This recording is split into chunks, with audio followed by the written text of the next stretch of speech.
Tem coisa que a ciência não explica, mas o coração sente. E nesse caso aqui, o coração chorou antes do corpo acordar. Era para ser só mais uma noite na UTI. Apagada, fria, cheia de bip-bip de máquina e gente que respira com ajuda de fio. Mas naquela sala, algo despertou antes mesmo de alguém abrir os olhos. O homem na cama era um velho conhecido do hospital. Nome forte, desses que já esteve nas colunas sociais, capa de revista. Dono de um império de hotéis que agora vivia no silêncio. De um coma profundo. 5 meses sem falar. 5 meses sem se mexer. 5 meses sem ninguém saber se ele ainda estava ali dentro. Mas naquela madrugada, bastou uma frase da enfermeira, uma frase dita baixinho no canto do ouvido dele, para uma lágrima escorrer do lado esquerdo do rosto. Seu Augusto, eu descobri o que fizeram com a sua filha. Ela nem percebeu na hora. Foi ajeitar o travesseiro, conferir a medicação. Só falou porque estava sozinha desabafando. Mas quando olhou de volta, viu o homem que não piscava, não reagia, não se mexia, chorou. E aí, meu filho, o coração dela disparou mais que plantão de fim de ano, porque aquilo ali não era normal. E o mais estranho, ninguém sabia de filha nenhuma. Ué, o senhor tem uma filha? Ela perguntou em voz baixa, mais por reflexo que por razão. Silêncio. Só o barulhinho da máquina indicando os batimentos. E então, outra lágrima caiu. Tem gente que vive como rei, mas morre como fantasma. E aquele homem rico, famoso, poderoso, parecia ter carregado um segredo que nem os médicos sabiam. Mas agora, uma simples enfermeira parecia ter colocado a chave no buraco da fechadura de um passado trancado a 7 chaves. E se ele chorou, mesmo sem consciência aparente, é porque a alma ouviu. E o que ela ia descobrir a partir dali era coisa de filme de tribunal, segredo de convento e vingança de sangue. Se você é dos que gosta de história boa, já deixa seu curtir aí e se inscreve. Senão vai perder o resto desse caos que até hoje me dá calafrio de lembrar. Porque quando a verdade sai da boca errada, ela pode acordar até quem estava jurado como morto por dentro. Tem gente que mente com a boca, outros com o silêncio. A enfermeira Mariana era nova ali, recém-chegada, dessas que ainda acreditam que hospital é lugar de cura e não só de manter gente viva. E naquela noite, depois da lágrima inesperada do paciente, ela passou o resto do plantão olhando para ele como quem vê um enigma respirando. Na troca de turno, ela foi atrás do prontuário. Vasculhou anotações, histórico familiar, exames, psiquiatras, neurologistas e nada. Nenhuma menção à filha, nenhuma visita registrada com nome de mulher, nenhum laço afetivo anotado. E aí veio a dúvida, será que ela tinha ouvido errado? Será que falou da filha e era só delírio dela?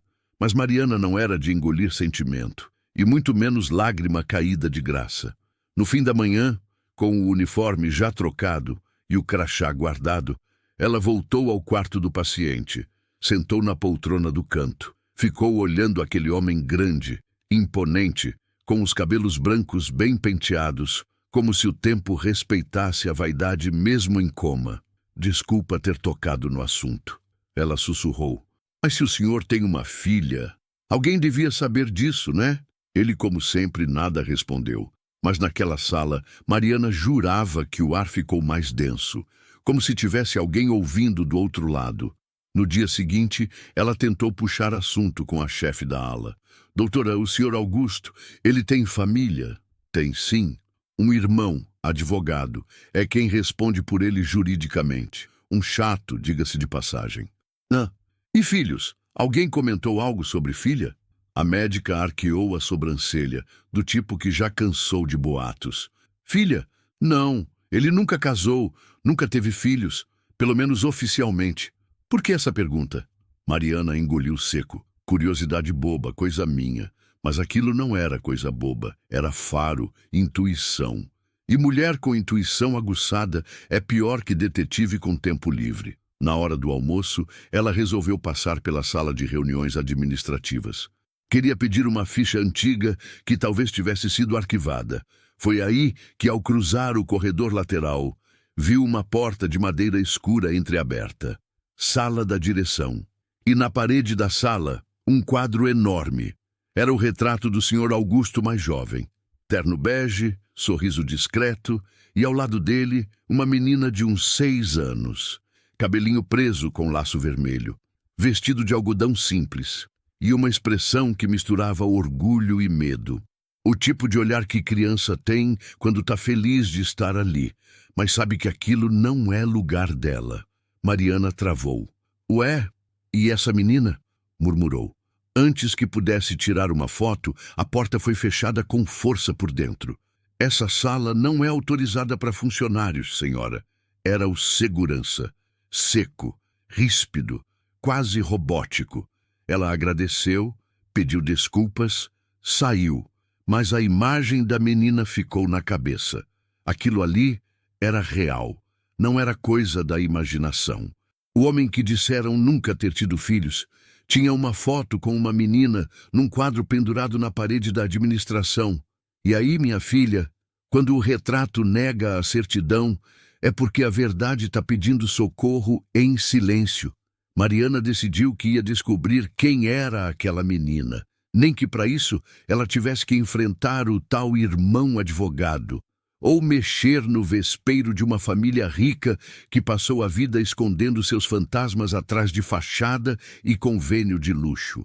Porque às vezes o que a gente chama de passado resolvido é só um crime muito bem maquiado. Dizem que família é tudo, mas tem família que daria tudo, só para enterrar um segredo. Mariana passou os 2 dias seguintes com a imagem daquela menina na cabeça. A curiosidade já tinha virado obsessão, o tipo de coisa que cutuca, que incomoda, que não deixa a mente descansar nem quando o corpo implora por sono. Na hora do café, na troca de plantão, no banho antes do trabalho, ela lembrava do retrato, do laço vermelho, do olhar triste e do velho em coma que chorou. Mas a pista mais quente ainda estava solta. O tal irmão, o doutor Caio Augusto. Ele é quem responde por tudo, inclusive proibiu visitas não autorizadas, comentou uma colega. Ele vem muito aqui? Perguntou Mariana.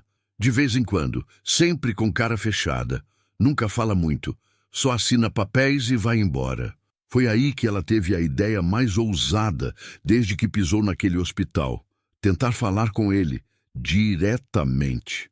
No plantão da noite, ela entrou na central de prontuários e pegou o telefone da assistência jurídica do hospital. Fez uma ligação fingindo ser da administração, com a voz mais firme que conseguiu. Boa noite, aqui é da coordenação de enfermagem.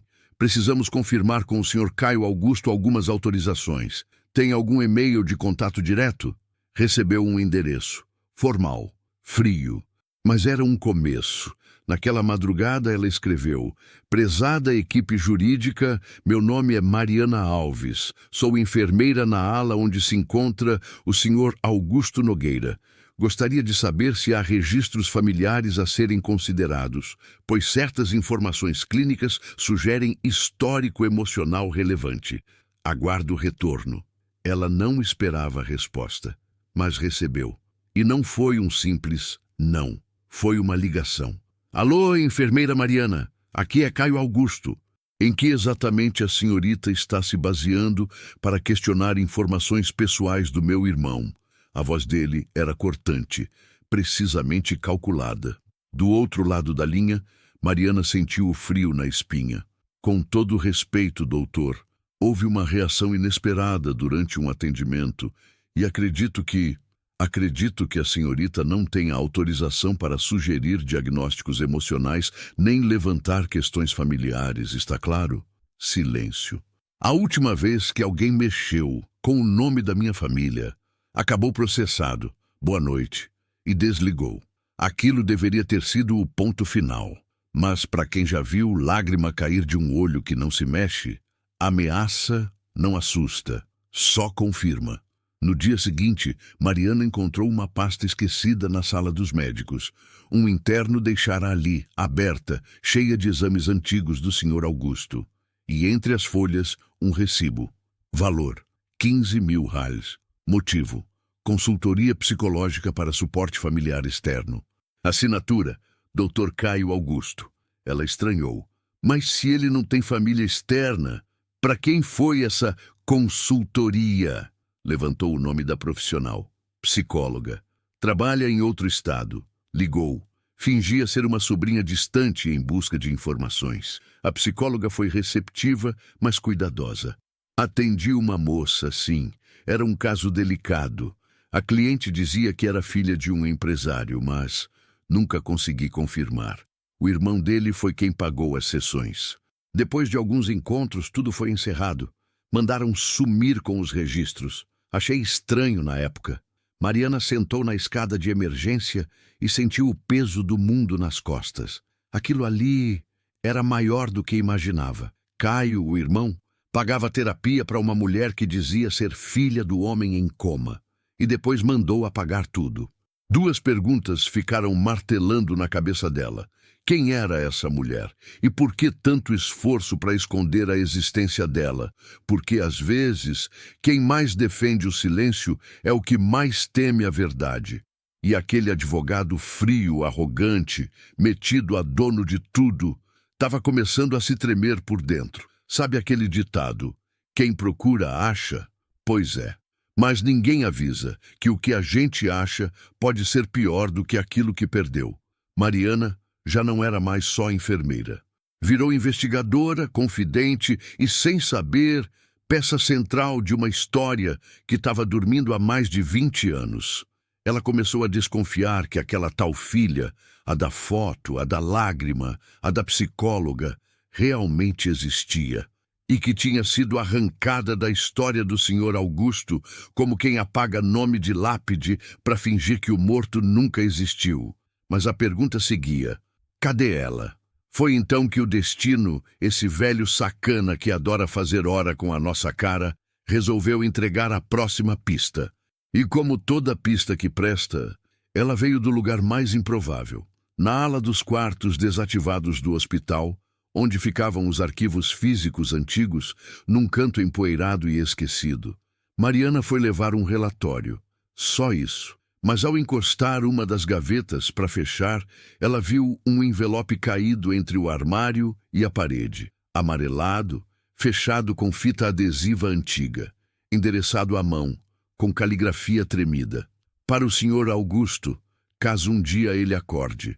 A letra era de mulher. Papel dobrado com cuidado, sem remetente.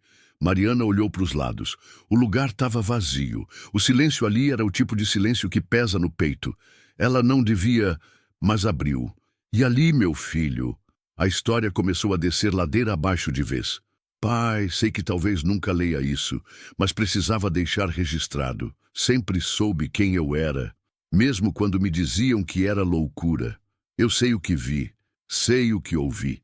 E sei que um dia a verdade vai bater na sua porta, nem que seja tarde demais. Me tiraram de perto do Senhor quando eu era criança. Fizeram minha mãe assinar um acordo que ela nem entendia. Deram dinheiro. Inventaram mentiras. Disseram que o Senhor nunca quis saber de mim.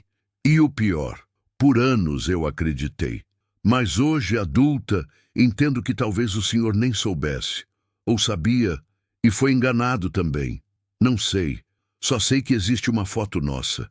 E nela, meu vestido é azul, meu laço é vermelho.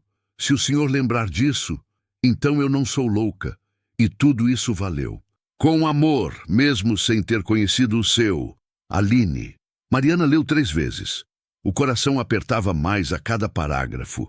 Porque aquilo ali não era só uma carta. Era o grito abafado de uma vida inteira. A tal filha tinha nome, Aline. E a foto? Era a mesma do quadro, vestido azul, laço vermelho. Ou seja, verdade confirmada. O problema, se essa carta caiu atrás do armário, é porque alguém tentou esconder. E esse alguém, muito provavelmente, era o mesmo que hoje assinava as decisões médicas do senhor. Augusto, Caio. O tal irmão que ameaçava, que pagava para calar, que dizia que Augusto era sozinho no mundo, estava cercado de provas de que aquilo era uma mentira deslavada. Mariana dobrou a carta. Guardou no bolso do jaleco. Mas naquele momento, ela entendeu. Não dava mais para fingir que era só uma enfermeira. Ela estava no meio de uma guerra fria familiar e segurava na mão a bomba que podia implodir tudo.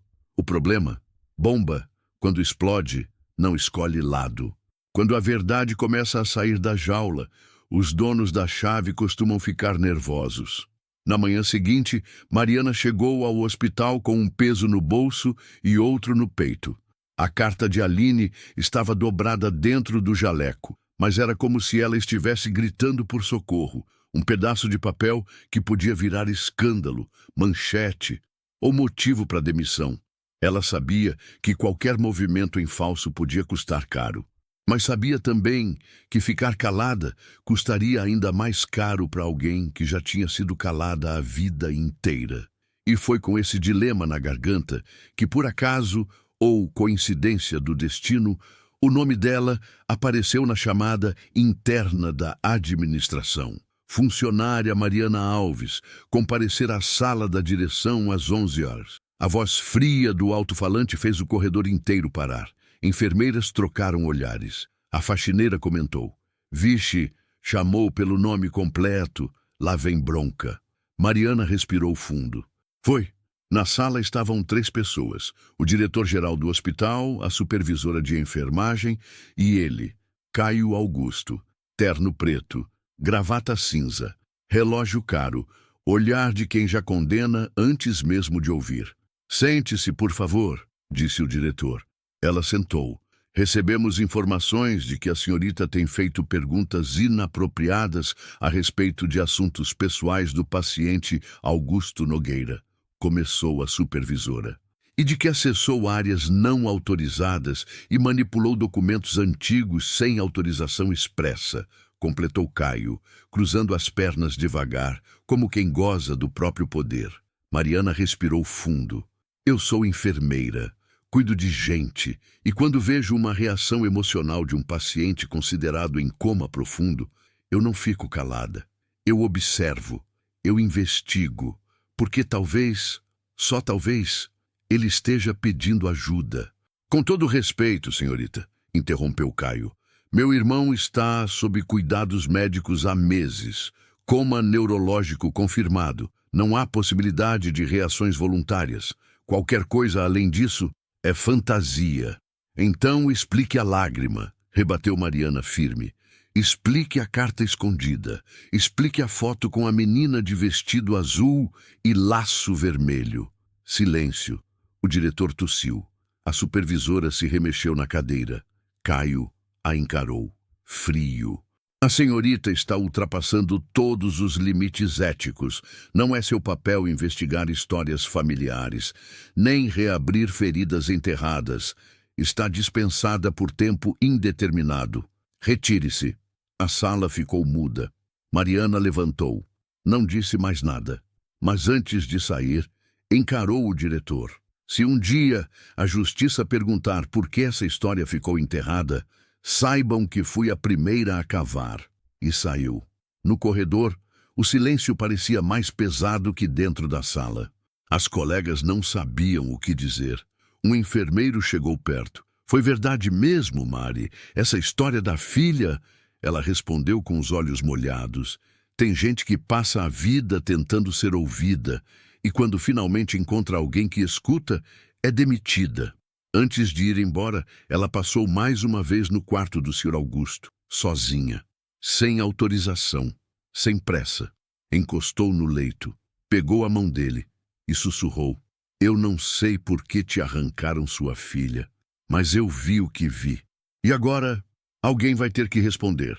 O monitor cardíaco manteve o ritmo, mas pela terceira vez, em silêncio absoluto, uma lágrima escorreu.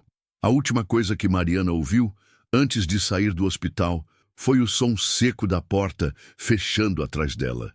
E aí, meu amigo, a verdade começou a gritar, porque o silêncio, quando forçado, vira grito, vira raiva, vira justiça. Tem coisa que a gente tenta enterrar, mas a verdade, quando é semente, nasce até no asfalto rachado. Mariana passou os dias seguintes em casa, suspensa do hospital, sem saber se ainda tinha emprego. Andava de um lado para o outro, sem conseguir dormir direito. Não era só a injustiça, não era só a demissão. Era aquela sensação cruel de que tinha deixado alguém para trás. Um homem desacordado, uma filha esquecida e um segredo que ainda fervia. Na noite de terça-feira chovia, e chovia feio. Mariana foi até a padaria da esquina comprar pão e cigarro para a vizinha. Coisa boba. Mas o que parecia só mais uma saída rápida virou encontro de destino. Na calçada da farmácia, uma menina, suja, descalça, com uns 8 ou 9 anos, estendia a mão para os carros que passavam. "Moça, compra um desenho meu por R$ 2. Mariana se abaixou. "Desenho?"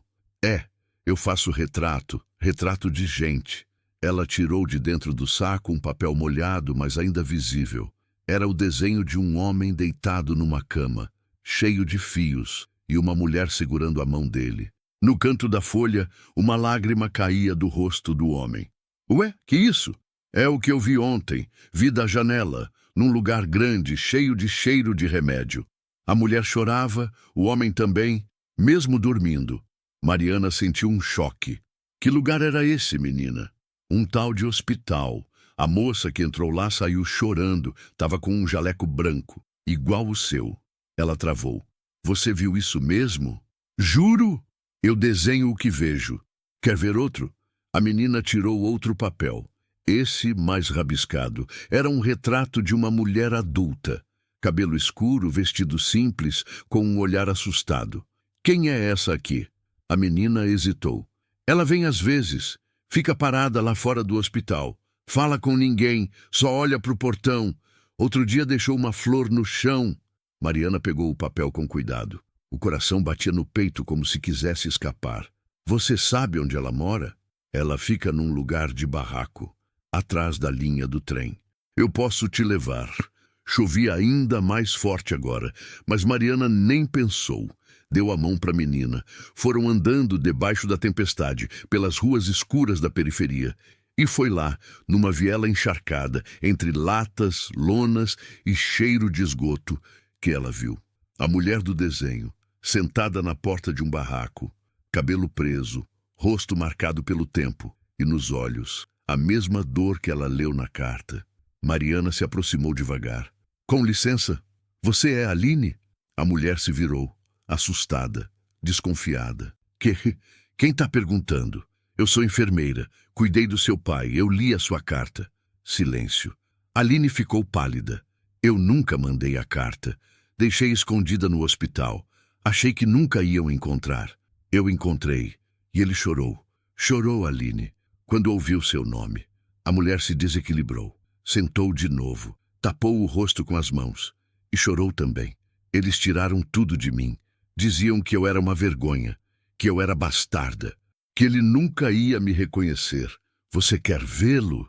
Aline levantou os olhos, molhados, mas firmes. "Se ele ainda está vivo, eu preciso." Naquela noite, Mariana fez uma promessa, a de levar aquela mulher de volta ao lugar que negou a existência dela por décadas. E, ao mesmo tempo, ali do outro lado da cidade, no quarto 712, o monitor cardíaco do Sr. Augusto oscilava levemente, como se o coração dele já estivesse sentindo que a filha estava mais perto do que nunca. Porque tem amor que a gente pode até tentar esconder, mas o sangue reconhece. Tem coisa que a gente carrega calado por tanto tempo, que quando fala pela primeira vez, a alma grita. Era uma manhã abafada, dessas que o céu ameaça chuva, mas não chove. Mariana usava um casaco leve e Aline, encolhida no banco do ônibus, segurava o desenho da menina como se fosse relíquia. O hospital parecia ainda maior quando elas chegaram. Mais frio, mais silencioso. Talvez porque ali dentro dormia um pedaço da vida que Aline nunca pôde viver. Na entrada, a segurança foi tensa. Mariana ainda estava suspensa e Aline sequer tinha permissão para visita. Mas ela não era mais só uma enfermeira. E Aline, definitivamente, não era mais só uma sombra do passado. "A gente precisa falar com o diretor." Urgente, disse Mariana com firmeza. Levaram as duas até a recepção. Depois de quase 1 hora de espera, foram recebidas na sala fria de sempre. Caio estava lá, sentado, a caneta na mão, a cara de quem já sabia do que se tratava, mas fingia surpresa. "O que significa isso?" perguntou ele, olhando Mariana com desprezo. "Ela quer ver o pai", respondeu a enfermeira. Caio se virou lentamente para Aline. "A senhorita está cometendo um erro grave. Meu irmão não tem filhos. Já disse isso dezenas de vezes." Aline deu um passo à frente. "Não tem filhos. Ou apagou os que teve." Silêncio. Ela tirou do bolso um papel plastificado. Era uma cópia da carta. Entregou sobre a mesa. "Eu escrevi isso há 15 anos. Nunca tive resposta. Mas agora eu quero olhar nos olhos dele, mesmo que eles estejam fechados." O diretor se levantou, nervoso. "Isso aqui é um absurdo." "Não é não", interrompeu Mariana. "Absurdo é negar a um homem morrendo o direito de ver a filha antes de partir. Mesmo que em coma. Mesmo que seja a última vez." Caio fechou os olhos, respirou fundo, apertou os lábios e, pela primeira vez, cedeu. "Vocês têm 15 minutos. Foram direto para o quarto 712. O som das máquinas era o mesmo, mas o ar parecia outro, mais denso, mais pesado, mais vivo." Aline parou na porta. Olhou. 15, 20 anos de ausência num só segundo. O homem que ela lembrava, grande, forte, cheio de voz, agora estava ali, frágil, magro, calado, mas ainda assim, pai. Ela entrou devagar, chegou perto, tocou a mão dele. "Pai." Pausa. "Sou eu, Aline. Aquela da foto, a da fita vermelha, a que você esqueceu. Ou deixaram você esquecer?" Nenhuma resposta, mas o monitor deu uma leve alteração. Mariana congelou. Aline continuou. "Eu esperei a vida inteira para te ver. Eu me odiei por muito tempo achando que era culpa minha você ter sumido. Mas hoje, eu só quero te dizer que eu tô aqui." E então, uma lágrima, outra. E o som do monitor acelerou. Leve, sutil, mas suficiente. Mariana se aproximou. Ele ouviu. Aline apertou a mão dele mais forte. "Pai, eu voltei, e eu te perdoo." Ali, naquela sala de hospital, um reencontro aconteceu sem abraços, sem palavras, sem música de filme. Apenas duas mãos unidas e duas almas que se reconheceram no silêncio. Porque tem perdão que não precisa de desculpa e tem amor que nunca morre. Só dorme até encontrar o caminho de volta. Quando a verdade começa a se levantar, as mentiras começam a correr feito barata em cozinha acesa. A visita de Aline ao pai comoveu até os mais céticos do hospital. A notícia correu baixa nos corredores, nos grupos de WhatsApp das enfermeiras, na copa do refeitório. A filha dele apareceu mesmo? Dizem que ele chorou. O coração disparou quando ela falou com ele. E o irmão? Tá furioso. E tava mesmo. Caio Augusto se trancou por horas na sala da direção. Ligava para advogados, mandava mensagens com códigos, andava de um lado para o outro feito leão enjaulado. Porque o que Mariana e Aline não sabiam era que ele tinha muito mais a perder do que um simples sobrenome. Ele não era só irmão do Sr. Augusto, era sócio oculto de metade dos negócios da família e o herdeiro legal de tudo, graças a um testamento redigido às pressas 3 anos atrás. Mas aquele testamento escondia uma mácula. No fundo de uma gaveta no escritório da mansão onde Caio morava sozinho, havia uma pasta de couro, desgastada. Dentro dela, o primeiro testamento, datado de 1999. Assinado por Augusto em um cartório de Petrópolis, dias após uma viagem inesperada. E nele, um nome. A herança dos meus bens deverá ser dividida entre meu irmão, Caio, e minha filha, Aline, conforme descrito no anexo B. Mas o anexo B tinha sido rasgado. E o nome de Aline, riscado com tinta vermelha, num gesto de raiva ou desespero. A assinatura no final estava lá, mas Caio nunca conseguiu confirmar se aquela alteração foi feita pelo irmão ou por outra mão, mais interessada que legítima. Por precaução, Caio engavetou aquele documento e mandou fazer outro, um onde ele era o único herdeiro, sem filha, sem anexo, sem vestígio.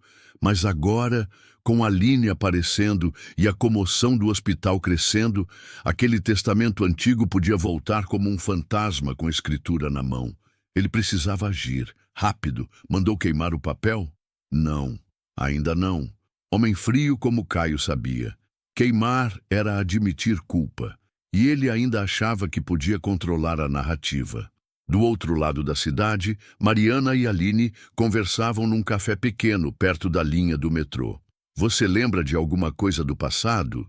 perguntou a enfermeira. "Lembro dele me levando num parque. Uma vez só. Tinha algodão doce, e uma mulher gritando ao longe. Depois disso, nunca mais vi. Só escutei minha mãe dizendo que era melhor esquecer. Sua mãe ainda vive? Morreu, faz 7 anos. Câncer. Levei flores no enterro dela sozinha. Ninguém da família apareceu. Ninguém." Mariana segurou a mão de Aline. "Eu vou te ajudar. Isso ainda não acabou." No hospital, Augusto continuava em coma, mas os sinais vitais estavam mais ativos, como se depois de tanto tempo ele tivesse voltando para si, mesmo que devagar. E numa manhã cinza, o diretor do hospital recebeu um e-mail anônimo com anexo. Era a foto da carta escrita por Aline e a imagem do testamento antigo. Caio ficou branco. Sabia que se aquele papel chegasse à justiça, nem os melhores advogados apagariam o nome que ele tentou riscar, porque papel que carrega verdade pesa mais do que ouro, e se a justiça não vier pela lei, ela virá pelo clamor de quem já foi silenciado demais. Tem nome que vem no RG, e tem nome que só vive na boca da mãe e na lembrança da alma. Aline nunca teve um papel nas mãos que dissesse: "Você é filha de fulano." Cresceu ouvindo que era filha de um erro, de um momento, de alguém que não quis saber. Mas agora, com tudo vindo à tona, Mariana teve uma ideia que podia colocar um ponto final em qualquer dúvida. Buscar o registro de nascimento no cartório onde Augusto tinha negócios. Foram até o cartório do centro velho da cidade. Arquivo antigo, paredes úmidas, cheiro de papel mofado e café requentado. "Boa tarde. A gente precisa consultar um registro antigo. Nome: Aline, nascida em 1987, filha de Eliane Dias. Queremos ver se tem alguma observação de paternidade." A moça do balcão franziu a testa. Digitou devagar. "Tem sim. Um momento." Foi buscar o livro. Aquele livro pesado, encadernado em couro, com páginas que pareciam guardar não só nomes, mas destinos inteiros. Quando voltou, abriu na página 312. E lá estava: Aline Dias, filiação materna. Eliane Dias, filiação paterna. Não reconhecido. Mas logo abaixo, na observação manuscrita em tinta azul, solicitação de reconhecimento indeferida, arquivado sob tutela da família Nogueira, acesso restrito por determinação judicial, processo 548398. Aline leu aquilo em silêncio, como quem lê um epitáfio da própria infância. Eles tentaram... não deixaram. "O que significa isso?" perguntou Mariana. A funcionária hesitou. "Significa que houve uma tentativa de reconhecimento, mas que foi barrada judicialmente. Alguém muito influente conseguiu colocar esse registro como inacessível, só com autorização do tribunal ou do próprio senhor Nogueira." O sangue de Mariana gelou. Mas Aline sorriu, um sorriso pequeno, triste. "Então, eu não sou louca." Aquela frase ficou no ar. E doeu, porque quando alguém precisa de um documento para provar que existiu, é sinal de que o mundo tratou sua vida como um erro de digitação. Na saída do cartório, Mariana ligou para um velho conhecido, advogado público aposentado, que devia favores a ela por ter cuidado da esposa em seus últimos dias. "Seu Antônio, preciso de ajuda. Preciso que alguém olhe esse processo arquivado. É coisa séria, injustiça antiga. Manda o número, dou um jeito, mas cuidado, esse nome aí tem muita gente grande em volta." Aline, ao lado, segurava o papel com o número do processo como quem segura um retrato de família que nunca viu. Ali tinha o nome dela, mesmo negado, mesmo riscado, mas tinha. E naquele mesmo instante, no hospital, no quarto 712, o Sr. Augusto mexeu os dedos da mão direita pela primeira vez em meses. A enfermeira noturna chamou o plantonista. Movimento involuntário. Talvez, ou talvez ele esteja acordando. A linha entre coma e consciência é tênue, mas às vezes o que desperta a alma adormecida não é remédio, é a verdade chegando perto. E ela estava vindo, com nome, sobrenome e número de processo. Tem coisa que o tempo tenta esconder, mas fita velha, quando toca, revela até o que ninguém queria mais lembrar.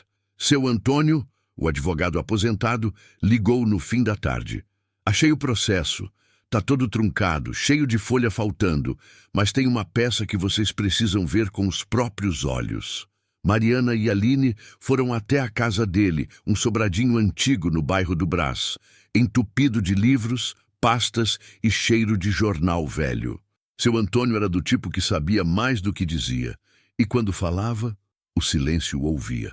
Em 1998, a mãe da Aline entrou com um pedido de reconhecimento de paternidade. Tinha uma foto, uma fita e uma carta.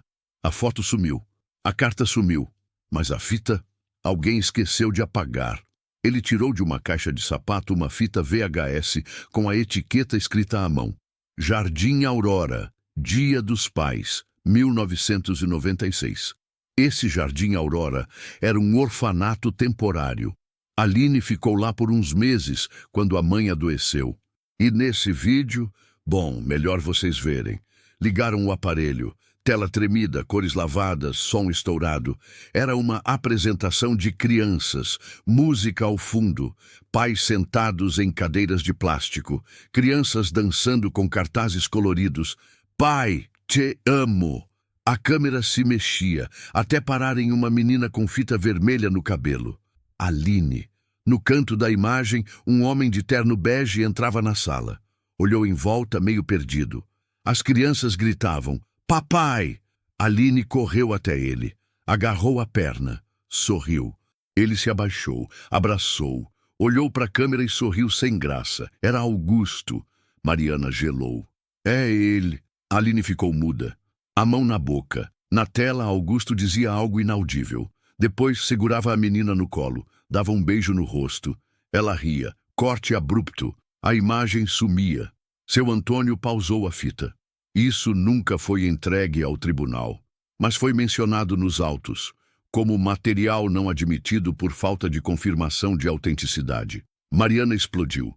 Como assim? Tá aqui nítido. Ele foi até o orfanato, abraçou a filha. Como isso não prova nada? O velho advogado suspirou. Por que, minha filha? Naquela época, prova emocional não valia contra sobrenome e dinheiro. E Caio já estava mexendo os pauzinhos há muito tempo. Aline chorava, não de tristeza, de alívio. Ele foi, ele sabia, ele me viu, ele me amou, mesmo que tenha sumido depois. Seu Antônio abaixou o volume da TV. Esse vídeo, minha filha, é mais forte que qualquer testamento. Ele mostra vínculo, mostra afeto, e se a gente juntar com a carta, com o registro alterado, com a tentativa de ocultação, a justiça vai ter que olhar para você. E foi aí que Mariana teve a ideia final. A gente vai levar esse vídeo até o hospital. Ele vai assistir, mesmo que em coma. Se aquilo lá dentro ainda é coração de pai, ele vai reagir. Na manhã seguinte, Mariana voltou ao hospital com o aparelho emprestado, fita em mãos e a autorização de um novo diretor interino. O antigo tinha pedido afastamento após denúncias internas, sabe-se lá de onde vieram. No quarto 712, o televisor foi ligado. Aline sentou ao lado do pai. A fita rodou. Quando a imagem dela criança apareceu, quando o som daquelas vozes ecoou pela sala, quando Augusto, na tela, a chamou de minha menina, o monitor disparou. Primeiro o coração, depois a respiração, depois a pálpebra direita. Se mexeu. Aline chorou em silêncio. Mariana segurou a mão dela e sussurrou. Ele lembra, porque o amor pode até ser enterrado por papel, advogado e dinheiro. Mas quando a imagem do passado entra pelos olhos, a alma reconhece. Tem coisa que médico nenhum aposta. Mas o amor, meu filho, o amor é teimoso. No dia seguinte ao vídeo, a movimentação no quarto 712 parecia de milagre anunciado. Enfermeiros cochichavam no corredor. A equipe de neurologia revisava os relatórios como se estivesse procurando erro de digitação no eletrocardiograma. Mas não era erro, era milagre. O homem que ficou 5 meses em coma agora apertava os dedos, mexia os olhos de um lado para o outro, reagia ao som. E naquela manhã de sexta-feira, com o rosto mais corado e os batimentos mais estáveis, o médico responsável disse a frase que ninguém ousava sonhar. Ele está saindo do coma. Aline não acreditava. Ficou horas na sala de espera, abraçada ao desenho da menina da rua.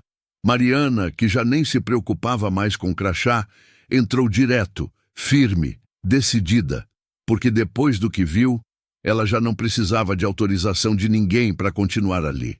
No fim da tarde, chamaram Aline. Quer ver seu pai? Ele ainda está fraco, pode não falar, mas os olhos tão vivos. Ela entrou devagar. As mãos tremiam, a garganta seca. Era como encarar uma montanha que passou a vida tentando escalar. E agora, finalmente estava ali, diante dela. Augusto abriu os olhos, devagar, como quem acorda de um sonho longo demais. Olhou para o teto, depois para os lados, e então viu ela, Aline. Os olhos dele lacrimejaram. Ela caminhou até o leito, sentou ao lado. Sou eu, pai. Aline. Ele piscou, tentou falar. Não conseguiu. Mas a mão, trêmula, saiu do lençol. Encostou no rosto dela. E naquele gesto, tudo o que nunca foi dito se disse sozinho. Mariana, que assistia da porta, teve que sair. Porque ali era só entre os dois. Minutos depois, o médico voltou. Colocou uma prancheta no apoio e disse: Vamos tentar uma palavra. Uma só. Fale qualquer coisa, Sr. Augusto. Devagar. O que vier à cabeça. Augusto fechou os olhos. Respirou fundo. Aline segurava sua mão. E então, com a voz rouca, cortada, quase um sussurro, ele disse: Desculpa. Silêncio. Mas que silêncio! Um silêncio que falou mais do que qualquer carta, mais do que qualquer testamento, mais do que qualquer tribunal. Aline chorou, segurando a mão dele contra o peito. Eu esperei a vida inteira para ouvir isso. E sabe o que é mais doido? Eu já tinha perdoado antes. Augusto a encarou, os olhos marejados. Você cresceu. Ela sorriu. E o senhor ficou velho. Os dois riram, chorando, porque às vezes a vida não dá segunda chance, mas quando dá, é para quem teve coragem de ficar. Lá fora, Caio assistia tudo pelo monitor da sala de segurança. Não disse nada, mas apertou os punhos com tanta força que o anel escorregou do dedo, porque o que ele passou a vida inteira tentando esconder, agora respirava, falava, e tinha nome. E nome a gente não apaga com tinta, nem com medo. Tem gente que vive de aparência, e quando a máscara cai, o rosto verdadeiro dói mais do que o disfarce. Augusto passou os 3 dias seguintes em recuperação, fraco, mas consciente. Falava pouco, mas lembrava de tudo, da filha, da separação, do silêncio que engoliu uma vida inteira. Aline não saiu mais do hospital. Dormia numa poltrona encostada na parede do quarto. Mariana revezava com ela, mesmo não estando oficialmente de volta ao trabalho. Mas agora, trabalho era o que menos importava. O reencontro não era só entre pai e filha. Era entre um homem que foi arrancado de si e uma mulher que passou a vida querendo ser vista. Na tarde da quarta-feira, Augusto pediu algo que ninguém esperava. Quero escrever meu testamento. Um novo. Chamaram o novo diretor jurídico do hospital.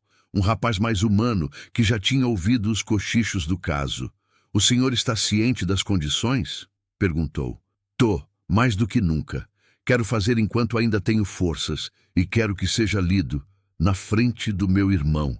No dia seguinte, Caio foi chamado. Chegou com o mesmo terno escuro, o mesmo ar arrogante, mas ao entrar no quarto e ver Augusto sentado, lúcido, e Aline ao lado dele, engasgou com o próprio silêncio.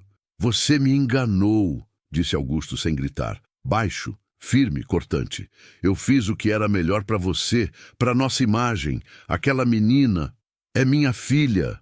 Caio tentou argumentar, mas não havia mais espaço para mentira, nem tempo para cinismo. Você me drogou naquele dia. Eu lembro do café, eu lembro do apagão. Acordei num hospital e você me disse que ela era só um delírio. Augusto apertou os olhos. Você tirou minha filha de mim. Você queimou as cartas. Você pagou silêncio. Mas agora, o advogado ligou o gravador. Diz, senhor Augusto. Ele respirou. Olhou para Aline, segurou sua mão. Declaro que Aline Dias é minha filha legítima, herdeira de todos os meus bens, e que Caio Augusto está oficialmente excluído de qualquer benefício por má-fé comprovada. Assino aqui, diante da lei, da verdade e da minha consciência. O advogado registrou. Caio se levantou pálido. Você vai se arrepender. Augusto apenas disse, já me arrependi, mas não mais. E Caio saiu. Sozinho, sem herança, sem perdão, porque tem laço que não é de sangue, é de escolha. E ele escolheu o silêncio, a mentira, a ganância. Enquanto isso, Aline sentou ao lado do pai com um prato de sopa. A primeira refeição que eu te dou, né? Augusto riu, fraco. E a melhor? Não é pelo tempero, é pelo tempo. Ela o ajudou a comer. Calma, paciente, como quem alimenta a infância que perdeu. Mariana entrou com um envelope. Achei isso nos arquivos antigos. Era seu, Augusto, uma foto. Ele pegou. Era a imagem daquela manhã no orfanato. Aline no colo dele, sorrindo. O mundo inteiro ali naquele instante. Ele olhou e chorou. Se eu tivesse lutado por isso lá atrás. Não importa mais, disse Aline. A gente está aqui, juntos e vivos. E naquele momento, nem o tempo, nem os papéis, nem os remédios tinham mais importância. Porque o que a vida separou à força, a verdade finalmente costurou com fio de amor. Tem lugar que guarda mais segredo do que parede aguenta. E quando se quebra o cadeado errado, o passado escorre, feito água de barragem arrombada. Poucos dias depois do Novo Testamento ser assinado, o advogado de Augusto deu entrada no processo de reconhecimento oficial de paternidade. Aline, agora com o nome completo garantido por lei, começou a descobrir o que nunca teve: uma história. Enquanto o pai ainda se recuperava no hospital, Mariana decidiu fazer uma última visita à antiga mansão da família Nogueira. Tinha uma pulga atrás da orelha, daquelas que coçam a alma, não a pele. Chegando lá, viu uma movimentação estranha, um caminhão de mudança encostado, caixas sendo levadas, portas escancaradas. Tá tendo mudança? A casa foi vendida. O antigo procurador legal liberou os bens antes da assinatura final do Novo Testamento, disse um dos funcionários da imobiliária. Caio, sussurrou Mariana, apertando os punhos. Ela pediu para dar uma última olhada na casa, antes que esvaziassem tudo. Subiu os degraus do antigo sobrado, agora cheio de eco e poeira. O piso de madeira ainda rangia, como se cada passo acionasse uma lembrança. Foi direto ao escritório. As prateleiras estavam vazias, mas atrás da cortina, uma parede com marcas de fita adesiva, como se algo tivesse sido arrancado dali. Ela puxou a estante de canto, um esforço danado, mas valeu. Atrás dela, uma porta, pequena, com cadeado. Mariana não era mulher de desistir por causa de ferrugem. Pegou um pé de cabra esquecido por um dos operários e arrebentou o trinco. O cômodo era escuro, cheirava a mofo e tinta velha. Mas no centro, uma mesa. E em cima dela, uma caixa de papelão com a escrita desbotada. Aline, guardar, não abrir. Ela abriu. Dentro, dezenas de cartas, fotografias, rabiscos, desenhos infantis com a assinatura da menina. Presentes embrulhados nunca entregues.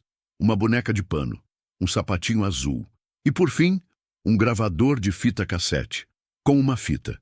Ela levou tudo para o hospital. Augusto, agora mais forte, reconheceu a caixa na hora. Eu mandei guardar. Foi tudo que restou dela, quando disseram que eu não podia mais ver. Mas por quê? Porque o senhor não lutou. Ele abaixou os olhos. Porque me convenceram de que a presença dela destruiria minha carreira, que ela era fruto de uma armadilha, que a mãe dela era interesseira, eu era jovem, fraco, burro, e Caio manipulava tudo. Aline pegou a fita. E o que tem aqui? Augusto respirou fundo. Uma gravação minha, da época em que eu queria que ela soubesse a verdade, mas nunca tive coragem de entregar. Ligaram o aparelho. A voz era jovem, emocionada, masculina. Aline, se um dia você ouvir isso, eu quero que saiba que eu tentei, que eu quis ser seu pai, mas falhei, porque fui covarde, porque deixei outros decidirem por mim.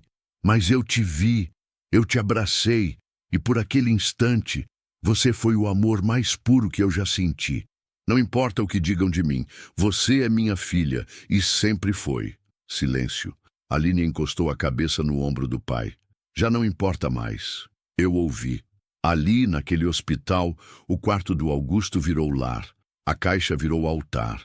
E o passado, memorial de tudo o que poderia ter sido, mas ainda assim, foi. Porque tem amor que não se apaga com mentira. Ele só se esconde, esperando ser encontrado.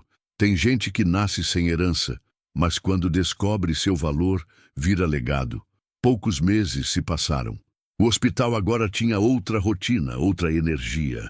Aline vinha quase todo dia, não como visitante, mas como nova patrocinadora da ala pediátrica. Porque o que aconteceu com ela? Ela jurou que nenhuma criança ia mais viver sozinha. Augusto, ainda em recuperação, agora fazia fisioterapia.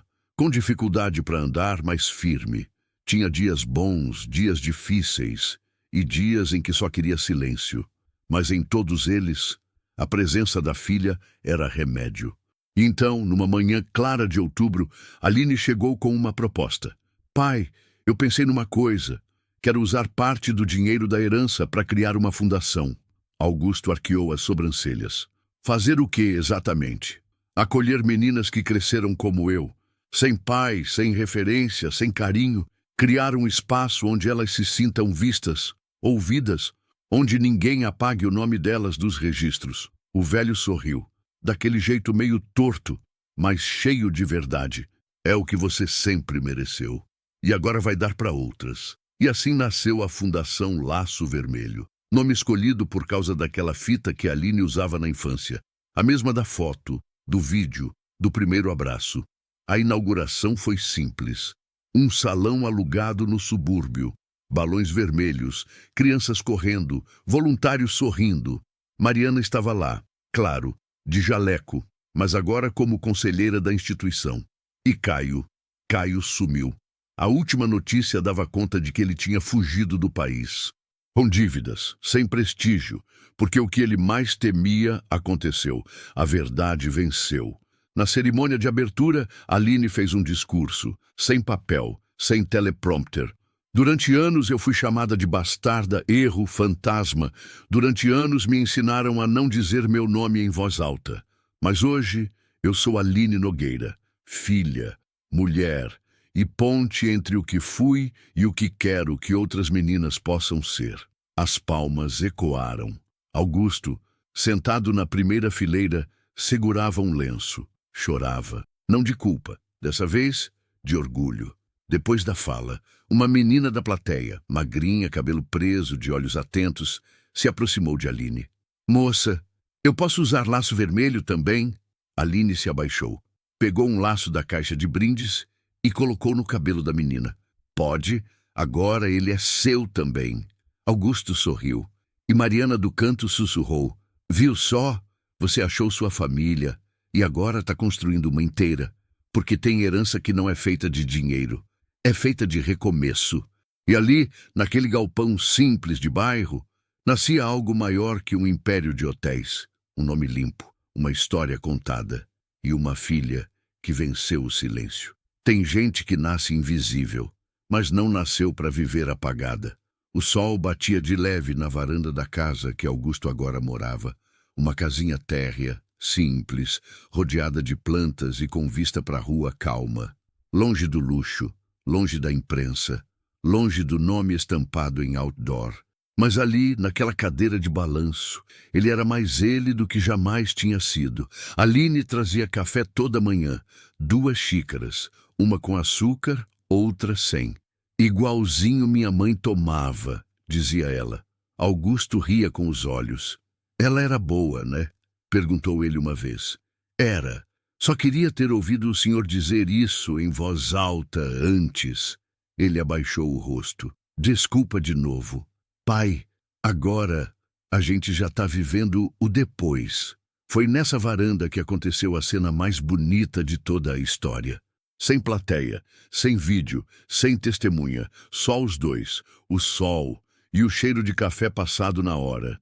Augusto olhou para o lado, para o jardim recém-plantado por Aline, onde pequenas meninas da fundação brincavam aos risos, e disse, com a voz trêmula, mas firme: eu não merecia seu perdão, mas você me deu, e agora tudo que eu sou é porque você voltou. Aline segurou a mão dele. E tudo que eu sou é porque no fim o Senhor me escolheu.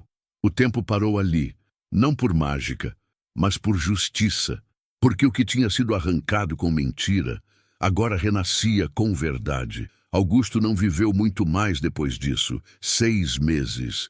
Tempo suficiente para ver a fundação crescer, ver meninas ganhando nome, escola, abraço. Tempo suficiente para dormir em paz pela primeira vez em décadas. No último dia, ele pediu para ouvir a fita cassete mais uma vez, aquela em que dizia que ela era sua filha. Depois disso, fechou os olhos e não acordou mais.